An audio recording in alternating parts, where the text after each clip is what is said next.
Vamos a hablar sobre el compromiso de los católicos en la vida política. Es un tema bastante importante porque un aspecto de la vida cristiana es el vivir en sociedad. De hecho, el Señor fundó una iglesia y la iglesia es una sociedad, pero además los cristianos estamos dispersos por el mundo, pertenecemos a alguna nación específica, somos parte de una sociedad con reglas, una sociedad en la que se trabaja por el bien común y tenemos una responsabilidad también. La iglesia nos enseña que debemos amar a la patria, la propia patria a la que pertenecemos. He invitado al padre Francisco José Delgado para que nos ayude a profundizar en este tema, como les digo, tan importante para nuestra vida cristiana. No podemos ser buenos cristianos sin ser buenos ciudadanos. De hecho, San Juan Bosco es lo que quería para sus jóvenes, que fueran buenos cristianos y buenos ciudadanos. En ese orden, primero cristianos, luego ciudadanos, pero no son cosas contrapuestas. Así es que, bueno, pues gracias a todos los que se están conectando a este programa. Vamos a recibir en pantalla a nuestro invitado de hoy. Padre Francisco José, ¿cómo estás? Muy bien, muchas gracias por la invitación. Muchas gracias por aceptar. Es un gusto tenerte nuevamente en este canal. Y bueno, pues el tema es bastante interesante. En muchos lugares de Hispanoamérica, los cristianos se están preguntando qué hacer en el ámbito político. Sabemos que hay un proyecto global para ir demoliendo la civilización cristiana y una estrategia de la que se valen quienes quieren hacer esto, pues es la política. Algunos partidos políticos, algunos políticos que se prestan para este trabajo de demolición de la civilización cristiana. Y pues esto deja a muchos católicos perplejos. No saben qué hacer ante lo que está pasando. Saben que tienen alguna responsabilidad, pero luego los temas políticos son complicados porque a veces las opciones que hay no son todas compatibles con nuestra doctrina católica. Algunas son compatibles, pero luego tienen otras desventajas. Por ejemplo, son movimientos que van empezando y eso desanima a la gente a apoyar. Entonces vamos a hablar de todas estas cosas. Te agradezco que hayas aceptado esta invitación. Y bueno, pues quisiera preguntarte, así, en general, ¿la iglesia tiene alguna enseñanza al respecto de cómo participan los católicos en la vida política? ¿Podemos hablar de una enseñanza en la iglesia en este tema? Claro, la Iglesia siempre ha enseñado que hay un modelo de sociedad, hay un proyecto de sociedad que, aunque lógicamente la patria de los cristianos es el cielo, está llamada de alguna manera a ser fundada en la tierra, ¿no? Se habla de un reino de paz y justicia, de amor y de paz y bondad, ¿no? El reino de Cristo, que tiene una dimensión terrena, tiene una dimensión también de orden social y que la Iglesia va produciendo a través de su acción evangelizadora y civilizadora. Es llamativo que, claro, la Iglesia Católica surge en un contexto en el que tenemos grandes civilizaciones. Está el mundo romano, sobre todo, que ha adoptado toda la herencia del mundo griego, pero la Iglesia va a transformar efectivamente desde dentro el mundo romano, que ya no va a ser el mismo cuando se haga cristiano, y luego va a ser capaz, siempre que se encuentra con un pueblo que tiene su propia cultura, su propio origen, muchas veces pagano, de darle una forma social cristiana, ¿no? Y eso va a pasar con las conversiones de los distintos pueblos y de manera pues, más, digamos, más exuberante, más radiante con la evangelización de América, que va a construir un nuevo pueblo que no tiene que ver con el pueblo anterior más de lo que tiene que ver con otros pueblos. Es una cosa nueva, tomando, como siempre, lo bueno de las circunstancias de cada sitio, etcétera. Entonces, esto no ha sido solamente una cosa accidental que ha ido surgiendo. Evidentemente, a lo largo de los siglos, los papas, escuchando la revelación y lo que dice la escritura, la tradición, han ido dando pautas sobre cómo se hace esto. Claro, muchas de estas pautas tienen que ver con contextos concretos. A veces son recomendaciones prudenciales, pues sobre una situación determinada. Qué sé yo, en la Edad Media aparece lo que se llama la controversia de las investiduras. Algunos reyes, o incluso nobles, quieren ellos nombrar los cargos eclesiásticos, ¿no? Inmiscuirse en el gobierno de la iglesia. Y la iglesia tiene que reaccionar contra eso y decir, no, esto no se hace y así. Y es una controversia seria que transforma la iglesia. En fin, van surgiendo distintas cosas. Algunas cosas valen para un momento determinado porque son respuestas muy concretas y otras se quedan como enseñanzas permanentes, como principios, ¿no? Por eso la doctrina social de la Iglesia, que es como se ha llamado más modernamente a este conjunto de enseñanzas, que idealmente debería ser a lo largo de los siglos, aunque se suele acotar únicamente desde que aparece lo que se llama la cuestión social, es decir, a finales del siglo XIX, con la cuestión de los obreros, las fábricas y tal, pero que yo creo que es una visión reduccionista, la doctrina de la Iglesia en cuanto a la sociedad es de siempre, pues se ha recogido una serie de principios que serían los principios que la Iglesia ha enseñado siempre. Y estos principios son los principios incuestionables y luego las realizaciones prácticas, donde, bueno, pues a veces de manera más definitiva, a veces de manera más opinable, la Iglesia se ha ido pronunciando. Por lo tanto, la respuesta última es que sí, hay una enseñanza concreta, católica, incluso dentro de lo que podremos llamar, y aparecerá más tarde, innegociable, de lo que tiene que ser así. Otras cosas serán orientaciones, bueno, que en un momento dado pueden ser discutibles según el tiempo, el momento, etcétera. Pero claramente la Iglesia ha tenido intención de enseñar cómo se debe vivir en una sociedad cristiana. Quería preguntarte algo sobre un pasaje de la Escritura cuando el Señor dice, den al César lo que es del César y a Dios lo que es de Dios. Aquí en México he escuchado a muchos que lo interpretan en el sentido de que eh, un laico, o sea, un bautizado, no tiene por qué usar los principios de su religión en el ámbito político. Y un cura, como tú y como yo, no tenemos que hablar de política absolutamente. ¿Por qué? Porque hay que darle al César lo que es del César, a Dios lo que es de Dios. Curiosamente, ese argumento lo manejan los laicistas y a veces los que no creen. Citando la escritura. Sí, exacto, citan la escritura. ¿Es esa la interpretación correcta de dar al César lo que es del César y a Dios lo que es de Dios? Claro, la interpretación de la Biblia siempre es problemática porque primero la Biblia exige interpretación y nosotros tenemos que sujetarnos a la interpretación de la Iglesia, pero incluso la Iglesia es consciente de que no se puede agotar el sentido de la escritura. Entonces, muchas veces una interpretación, es más fácil a veces encontrar una interpretación incorrecta que una correcta como si fuera la única. Entonces, ciertamente se puede interpretar muchas cosas. Ahora, es claro ver que la Iglesia nunca ha enseñado que ese pasaje debe interpretarse como el hecho de que la Iglesia deba de abstenerse de dar indicaciones para la vida social. Más que nada porque en el mismo Evangelio o en las cartas de San Pablo encontramos indicaciones para la vida social. En los primeros escritos apostólicos que aparecen en la Iglesia, si ustedes ven, por ejemplo, este escrito tan bonito, ¿no?, que se llama la carta Diogneto, tan bonito, donde va marcando las diferencias entre cómo viven los cristianos y cómo viven los paganos. Y está dando normas, está diciendo que los cristianos tienen que vivir así, ¿no?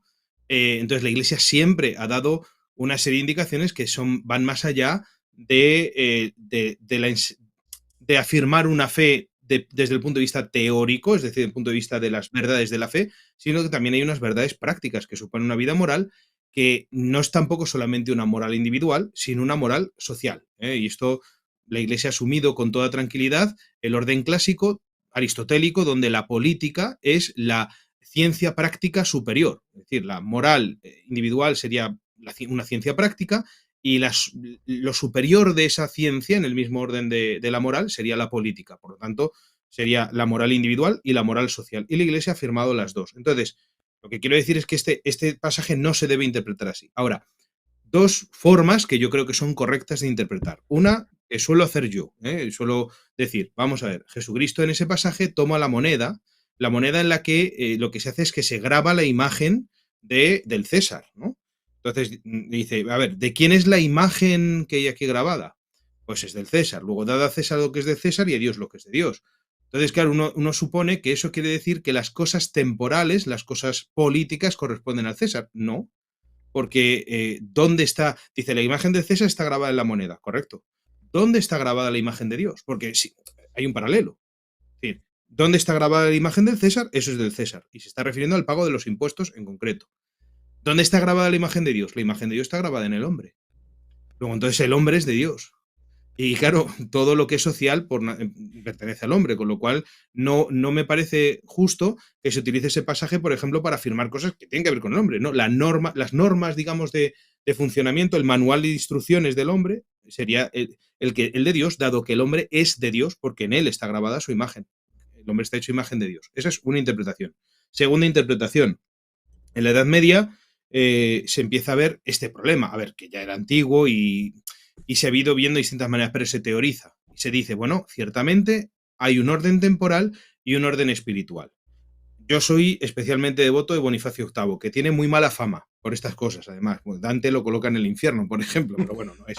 Dante en No es fin, no es Dios. criterio para la fe. Tenemos mucho cariño y es un grande, pero bueno, Bonifacio VIII articula la teoría de las dos espadas, por ejemplo. Y las dos espadas es lo siguiente. Yo sí lo considero una teoría católica, luego habría que desarrollarla. La Iglesia tiene todo el poder. Es decir, la Iglesia tiene todo el poder en el sentido de que el último destino del hombre es el espiritual, es la comunión con Dios, y lo propio de la Iglesia es llevar al hombre hacia Dios. Por lo tanto, asume todo lo que es inferior y lo temporal estaría sumido en lo espiritual. Ahora bien, eso son dos espadas, la espada del espíritu, la espada de lo temporal, del poder temporal. ¿Qué hace la Iglesia? Abstenerse de usar el poder temporal.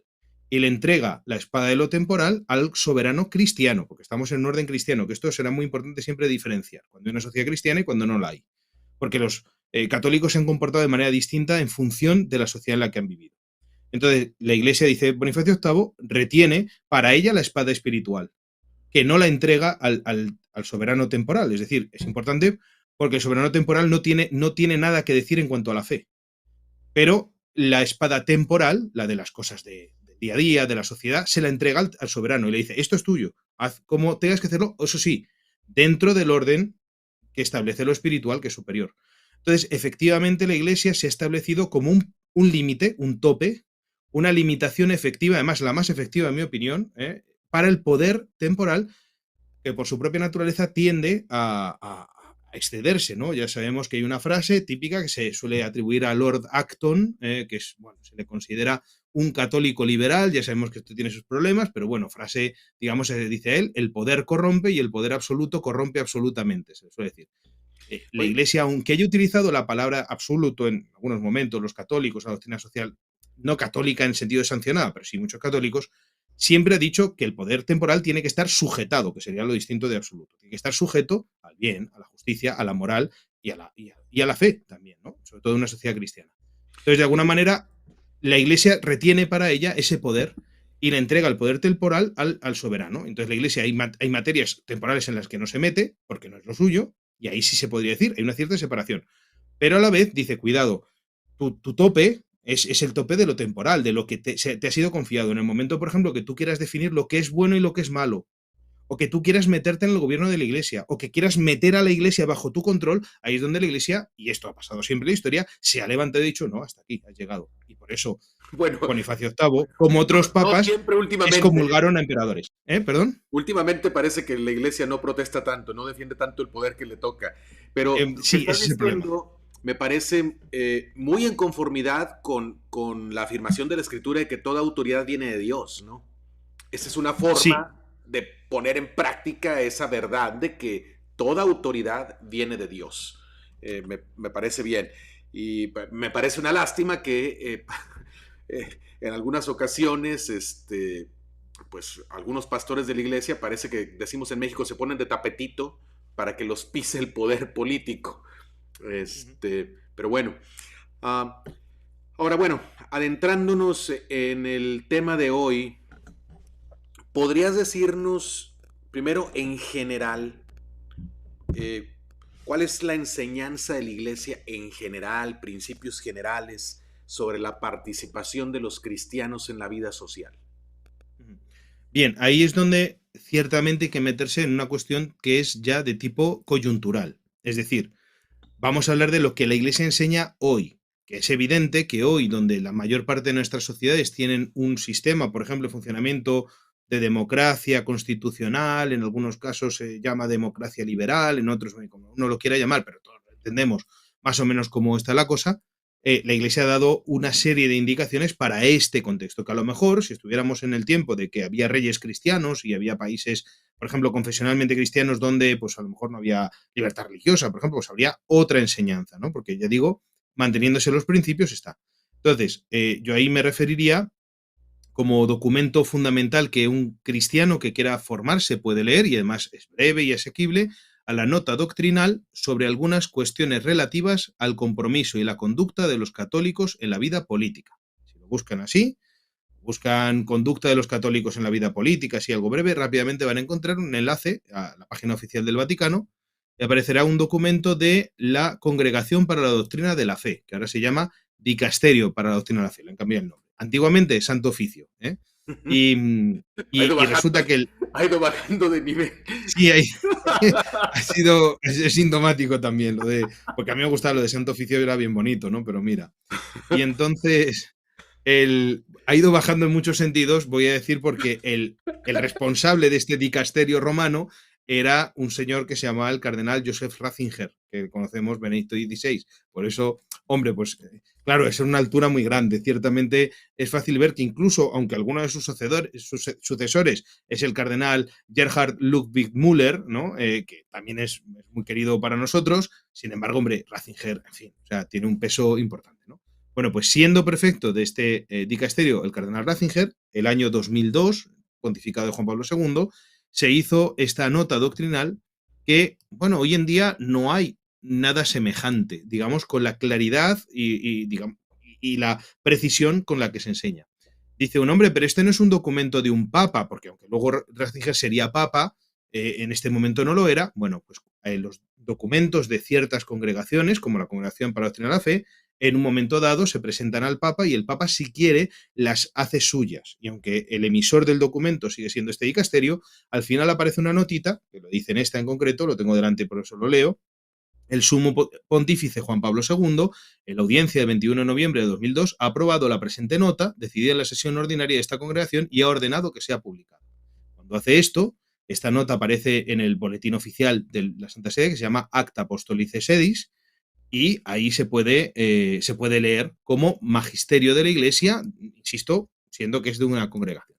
Bueno, entonces, aquí, bueno, pues va a dar una serie de orientaciones, en principio muy generales, diciendo, pues lo que hemos dicho. Por ejemplo, dice, el compromiso del cristiano en el mundo, en 2000 años de historia, se ha expresado en diferentes modos. Uno de ellos ha sido el de la participación en la acción política. Está diciendo, los cristianos han estado metidos en políticas. En política se ha hablado se habla de santos que se han dedicado a la actividad política, entre ellos el patrón de los políticos, que es Santo Tomás Moro, ¿no?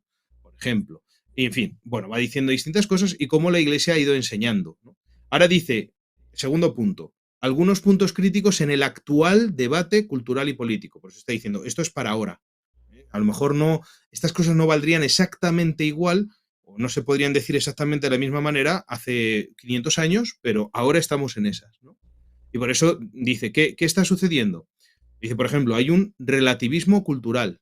Esto es un problema. Algunos dicen que la democracia, que en principio, y en esta nota aparece, bueno, como forma de gobierno, no como principio del gobierno, que esta precisión es importante, es decir, no como aquello que determina lo que está bien y lo que está mal, o lo que se debe hacer o no, sino como la forma en la que se organiza el gobierno, que se eligen a los gobernantes o se gestionan las instituciones. Ese tipo de, esa democracia, digo, la de que es como forma de gobierno, no está mal. Incluso algunos podrían decir, es buena en la medida que permite que las personas se involucren en la acción política. Pero claro, esto desde el punto de vista teórico. En la práctica, pues ya vemos lo que pasa muchas veces, que la gente reduce la democracia a votar, ¿no? Y entonces se acaba el asunto, ¿no? Pero claro, algunos han dicho, entre ellos, por ejemplo, pienso en España, un famoso gobernante dijo que el relativismo es la esencia de la democracia. Esto es terrorífico. que efectivamente ahí se pasaría la democracia como principio del gobierno. En principio nada es ni bueno ni malo, ni nadie tiene por qué decir si algo es bueno o malo, y luego la democracia en cuanto a sus instituciones determinaría lo que hay que hacer, porque lo que pasa, y esto lo han denunciado los papas, sobre todo Juan Pablo II ya, pero mucho más todavía si uno quiere Benedicto XVI, este concepto, esto que es el relativismo como esencia de la democracia, acaba en una dictadura. Él llamaba la dictadura del relativismo. Cuando eliminamos la verdad, el bien, la justicia, lo que queda es la pura voluntad. La pura voluntad expresada a veces en forma de votaciones o a veces en forma pues, de corrupción política o en forma de poderes económicos que determinan las cosas de forma tiránica, de forma dictatorial. Entonces, mal asunto, de que esta idea del relativismo se abra camino. Y ahora bien, sí que hay, reconoce el Papa, y esto es muy importante, una legítima libertad de los ciudadanos católicos para elegir. Voy leyendo más o menos lo que dice. Entre las opiniones políticas compatibles con la fe y la ley moral natural, que yo creo que este tema habrás hablado, Padre Juan, pero a lo mejor se puede decir algo más, aquella forma que, según el propio criterio, se conforma mejor a las exigencias del bien común. Es decir, la idea sería que caben distintas maneras de cómo gestionar un país, de cómo gobernar una comunidad, de cómo orientarse. La idea es que todas las que se propusieran tuvieran, pues eso, fueran, digamos, coherentes con la fe y con la ley moral natural, ¿no? Ojo, que son cosas distintas. Una cosa es la ley moral natural, otra cosa es la fe, que va más allá de la ley moral natural. Y el católico, entonces, de las distintas maneras que fueran compatibles, no tiene por qué haber una solo, esto nos está diciendo, no hay una sola forma de política católica, uno pudiera elegir. ¿Qué es lo que sucede lamentablemente, frecuentemente? Que en muchos sitios no encontramos, de las muchas opciones que hay, ninguna que sea compatible con la fe y con la ley moral natural. Y esto posiblemente es por culpa de nosotros mismos, de los católicos, que habiendo sido mayoría sociológica, porque ahora ya estamos quizá de capa caída en muchísimos países, no hemos sido capaces de poner estas opciones como algo posible, ¿no? Entonces, esto sería la cuestión. Y luego más adelante, ya me saltó bastante del documento, va a llegar un párrafo al final del punto 4 que a mí me parece fundamental y que si quieres ahora poco a poco podemos ir destacándolo, donde habla de que, bien, ¿cuáles son estos principios morales? Hemos hablado de ley moral natural. ¿Cuáles son estos principios morales que no admiten ningún tipo de compromiso? Porque, claro, decimos, hombre, es que vivimos en sociedades que no son católicas. Entonces, eso que pretendamos que un partido político defienda la fe, pues a lo mejor, oye, sería lo ideal. Pero resulta que muchos cristianos que quieran participar en política, por ejemplo, eligiendo sus gobernantes o incluso metiéndose en un partido político, cosa que no se puede censurar, a mí me parece que está bien, dirán, ¿en cuál me meto? Si es que resulta que ninguno está de acuerdo con la fe. Dice, hombre, pues al menos, dice la Iglesia, al menos que guarden la ley moral natural. Porque es verdad que la fe no se puede imponer. Eso es cierto, la fe es un acto libre de la inteligencia movida por la voluntad y por la gracia. Pero la ley moral natural está al alcance de cualquier persona y por lo tanto esa sí se puede exigir. Y se Se puede puede decir, oye, defender sin argumentos de la Biblia, sin eso es. argumentos religiosos, ¿verdad? La ley moral natural se puede defender. Es Eso muy... es, aunque siempre tengamos que ser conscientes, a mí, hay una encíclica que yo nunca dejaré de recomendarla, pero siempre con la precaución de que entendamos que el lenguaje no es un lenguaje que se entienda de primera mano, porque es de hace ciento y pico años y han cambiado mucho las cosas, que es la Libertas de León XIII. Y en la Libertad de León XIII, una de las cosas que insiste es que, aunque efectivamente hay un orden natural, digamos, de ley natural, ¿no? De cosas que, como dices, se pueden entender por la razón y no hace falta un criterio de fe para defenderlas.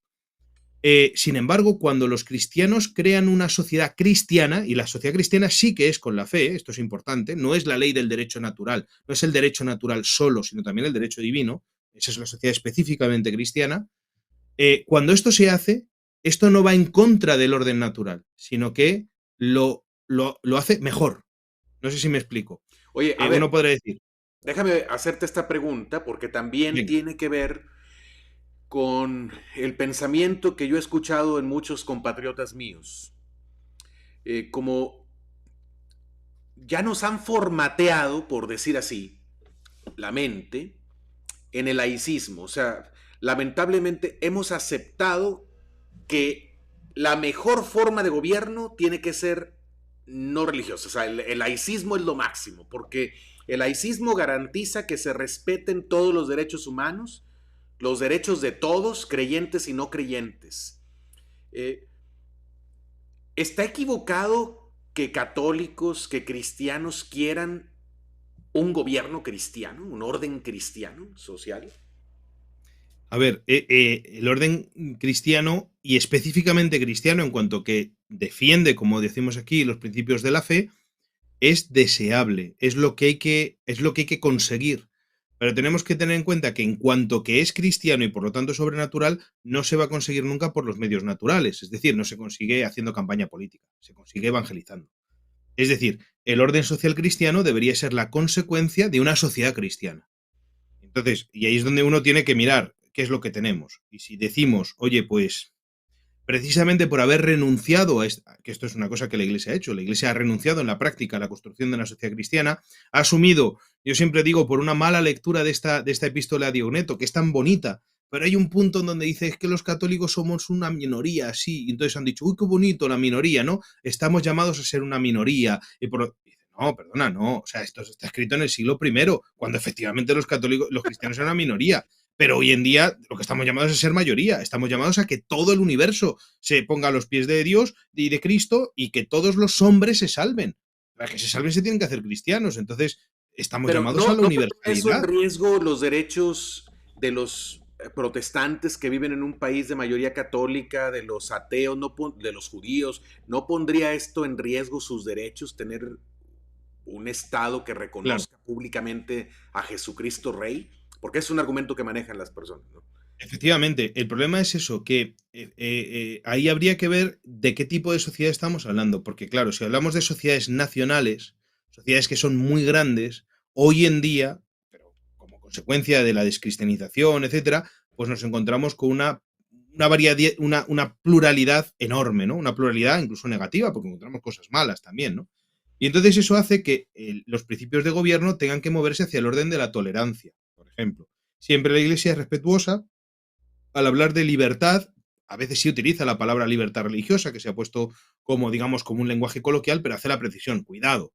La libertad religiosa no quiere decir que el error tenga derechos, no quiere decir que uno puede, digamos, utilizar el derecho de hacer las cosas mal, en el caso de la religión, ¿no? La libertad religiosa, entiéndase, lo hace el Vaticano II, que muchos no lo quieren entender, pero es que las cosas hay que definirlas. Dice, se entiende como inmunidad de coacción, como el hecho de que el poder político no se meta en obligar a la gente a practicar una religión determinada.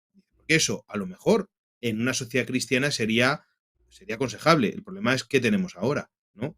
En una sociedad cristiana, por ejemplo, yo siempre pongo, cuando pasamos a las sociedades naturales, es muy fácil de ver. ¿Puede un padre obligar a sus hijos a ser cristianos? Evidentemente sí, ¿no? Les puede obligar en el sentido de, venga, niños, todo es domingo, vamos a misa. Y es que no quiero ir. Niño, vas a misa, porque estás viviendo en mi casa, yo aquí mando yo y vamos a misa. Cuando seas mayor, haces lo que te dé la gana, ¿no? Como Es los decir, obliga a ir a la escuela, por ejemplo, como los obliga a ir a la eso es. escuela, como los obliga a es. trabajar en la casa, en algunos servicios, ¿no? Ujú. Entonces, habría que estar muy mal de la cabeza, hay mucha gente que lo está, lamentablemente, para pensar que el padre de familia que hace eso está haciendo un acto tiránico de imposición. No, es que en el orden natural de esa familia, lo normal es que el padre de familia pueda determinar las cosas que se creen en el hogar. Yo creo que eso es de sentido común, vamos. De hecho, bueno, pues los progres suelen utilizar mucho ese derecho para ser como, ahí es bastante tiránicos en esto. ¿Por qué? Porque yo pienso que una familia cristiana donde se eduque a los hijos bien, pues no va a haber muchas fricciones. Pero claro, convencerle a un niño de que ahora diga que es una niña, pues supone una cierta violencia, que es lo que suele pasar en estos tipos, ¿no? O decir que eres no binarie, o todas estas idioteces que ahora a la gente le parece estupendo y ahí sí que suele haber una violencia detrás, ¿no? Entonces, claro, si extrapolamos esto, ¿qué sucede? Pues que cuanto más ampliamos la sociedad, es más difícil entender cómo puede regirse este principio. Claro, si nosotros viviéramos en una comunidad en la que todo el mundo es católico por definición, no habría ningún problema en entender esto. Esto ha sido así en otros tiempos, que había menos movilidad social, menos comunicación, pues era así. Hoy en día es más difícil. Pero lo que quiere decir es que, bueno, pues es un desafío mayor. Lo mismo que antes para predicar el evangelio había que agarrar un barco, jugarse la vida, irse a otra parte del mundo y ahora podemos estar pues, haciendo lo que estamos haciendo y tenemos a cientos de personas que nos están viendo desde distintas partes del mundo. Entonces, lo mismo que hay cosas que son negativas, hasta cierto punto, para el orden social, en el sentido de que es más difícil hacer las cosas así, también son positivas. El problema que hay no es la situación, el problema es si nosotros hacemos las cosas bien. Yo pienso cualquier evangelizador de los que han sembrado pueblos cristianos, si tuvieran los medios que tenemos hoy, es que ni se estarían planteando decir, porque el mundo a lo mejor ya estaría convertido, porque eran unos grandes y nosotros somos bastante flojillos y entonces no lo hacemos bien. No sé, porque vemos cómo está, cómo está la situación, ¿no? Entonces, ¿cuál es la cosa? Que a veces hay que irse a la situación posible hoy. Y hoy tenemos sociedades que lamentablemente no llevan muchos años sin ser católicas. Entonces, ¿a qué tenemos que aspirar? Bueno, yo creo que en muchos sitios todavía se podría aspirar a una sociedad confesionalmente católica, porque ciertamente hay una mayoría sociológica, con un grado de tolerancia religiosa, como por ejemplo el que pide el Vaticano II, yo creo que no debería haber más problema. Es decir, pues sí, no es protestante, pues que haga sus cosas de protestante y ya está. Pero como la mayoría, y además la herencia, el bien, suponen que en este país somos católicos, pues nosotros nos organizamos de así. Tú que sepas que estás ahí, pero eres en esto no estás con la sociedad, porque además no estás con la mayoría. Claro, el problema es decir, ¿y donde son mayoría, entonces qué pasa? Bueno, mire usted, es que donde los protestantes son mayoría, por regla general, los católicos son ciudadanos de segunda, con lo cual tampoco es que haya que hacerse muy el delicadito con estas cosas, porque en Inglaterra, pues han cambiado algunas leyes muy últimamente, pero hasta antes de ayer, si eras católico, no podías ser ni siquiera funcionario del Estado. Ahora sí, pero algunos cargos todavía no se puede, porque la Iglesia anglicana es oficial, por ejemplo, ¿no? En países nórdicos, que son oficialmente calvinistas, algunos, o luteranos, pasa exactamente lo mismo. Entonces, claro, yo creo que ahí a veces nosotros los católicos nos hacemos un poquito, no sé, muchos remilgos a la hora de decir, no, si vivimos en un país católico, lo lógico es que aquí lo primero sea la religión católica. Entonces, yo creo que estas cosas habría que verlas, pero claro, lo que al menos dice la Iglesia, al menos sí que se puede exigir es el orden natural. Y yo creo que hoy la batalla en gran medida está allí. Insisto, considerando que cuando nosotros proponemos un orden cristiano es porque estamos proponiendo el orden natural y algo más, no algo menos. No es que sea menos o distinto del orden natural, estamos promoviendo el mismo orden natural, pero mejor todavía y mejor defendido, ¿no? Que esto es lo que dice León XIII en Libertas. Quería Entonces, hacer una dime. pregunta que la puede responder ahora mismo o posponer la respuesta en cuanto al bien común. Entonces, no sé si prefieras, por razón de la argumentación que vas a dar, explicar primero qué es el bien común para luego hablar de las cosas no negociables o prefieres hacerlo a la inversa, como tú Mm. gustes.